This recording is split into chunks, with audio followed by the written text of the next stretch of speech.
Husband এবং wife উভয়জন মিলে কিভাবে ইংলিশ কনভারসেশন করবেন বা আপনাদের দৈনন্দিন জীবনে যেসব বাক্য আপনারা বাংলায় বলেন উভয়জন মিলে সেই বাক্যগুলি ইংরেজিতে কিভাবে বলবেন, তো সেই বিষয়টুকু নিয়ে থাকছে আজকের এই ক্লাসে বিস্তারিত। হাজব্যান্ড এবং ওয়াইফের মধ্যে প্রতিনিয়ত কথোপকথন হয় এমন একটি গুরুত্বপূর্ণ বিষয় নিয়ে আজকের ক্লাসটি আপনাদের সাথে শেয়ার করব। হাজব্যান্ড ঘুমাচ্ছে, এমন সময় ওয়াইফ এসে হাজব্যান্ডকে বলছিল আপনি বা তুমি, চাইলে যে কোনো একটি সম্বোধন করে বলা যেতে পারে কখন উঠবে, তুমি কখন উঠবে। তো এই বাক্যটি যদি আপনি সেই হাজব্যান্ডকে যদি ইংরেজিতে বলতে চান তো সেক্ষেত্রে আপনাকে বলতে হবে হ্যালো,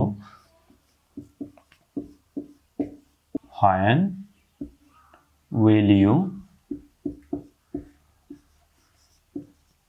get up? হ্যালো, তুমি কখন উঠবে? Hello, when will you get up? Hello, when will you get up? এর পরবর্তী হাজব্যান্ড বলছিল আর একটু ঘুমাতে দাও দয়া করে। সেই হাজব্যান্ড যদি তার ওয়াইফকে ইংরেজিতে বলতে চাই তো সেক্ষেত্রে আপনি এভাবে বলতে পারেন, let me sleep a while please। আর একটু ঘুমাতে দাও দয়া করে, let me sleep a while please, let me sleep a while please। তুমি কি আজ বাজারে যাবে না? তো তুমি কি আজ বাজারে যাবে না, এটি যদি আপনি সেই হাজব্যান্ডকে আপনি ইংরেজিতে বলতে যান তো আপনাকে বলতে হবে aren't you going to market today?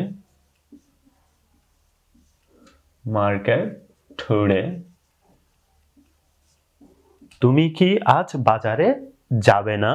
aren't you going to market today? aren't you going to market today? এর পরবর্তী হাজব্যান্ড বলছিল অবশ্যই যাব, কয়টা বাজে? অবশ্যই যাব, কয়টা বাজে? of course I am, what's the time? অবশ্যই যাব, কয়টা বাজে? of course what's the time? of course what's the time? এই প্রশ্নের উত্তরে হাজব্যান্ডকে বলছিল ওয়াইফ উঠে পড়ো, 9:30 বাজে। get up,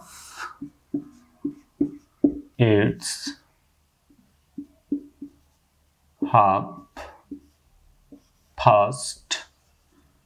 9:30। get up, it's 9:30। উঠে পড়ো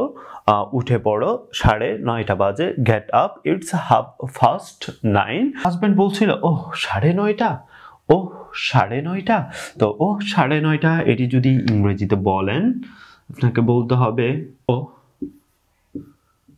9:30।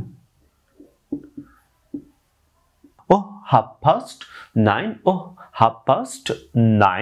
এর পরবর্তীতে ওয়াইফ বলছিল তাড়াতাড়ি উঠো নইলে বাজারে মাছ পাবে না। get up quick otherwise you won't get fish। get up quick otherwise you won't get fish। get up quick otherwise you won't get fish। get up quick otherwise you won't get fish। এই লাইনটি বলার পর এর পরবর্তী husband বলছিল ঠিক আছে আমি এখনই উঠছি। okay I'm just ready now। okay I'm just ready now। okay I'm just ready now। এর পরবর্তী ওয়াইফ বলছিল ঠিক আছে, তো ঠিক আছে আপনি জাস্ট এখানে ওকে বললেই হবে। ওকে আজ এ পর্যন্তই, দেখা হচ্ছে নতুন কোনো বিষয় নিয়ে নতুন কোনো ভিডিওতে আপনাদের সাথে। আল্লাহ হাফেজ।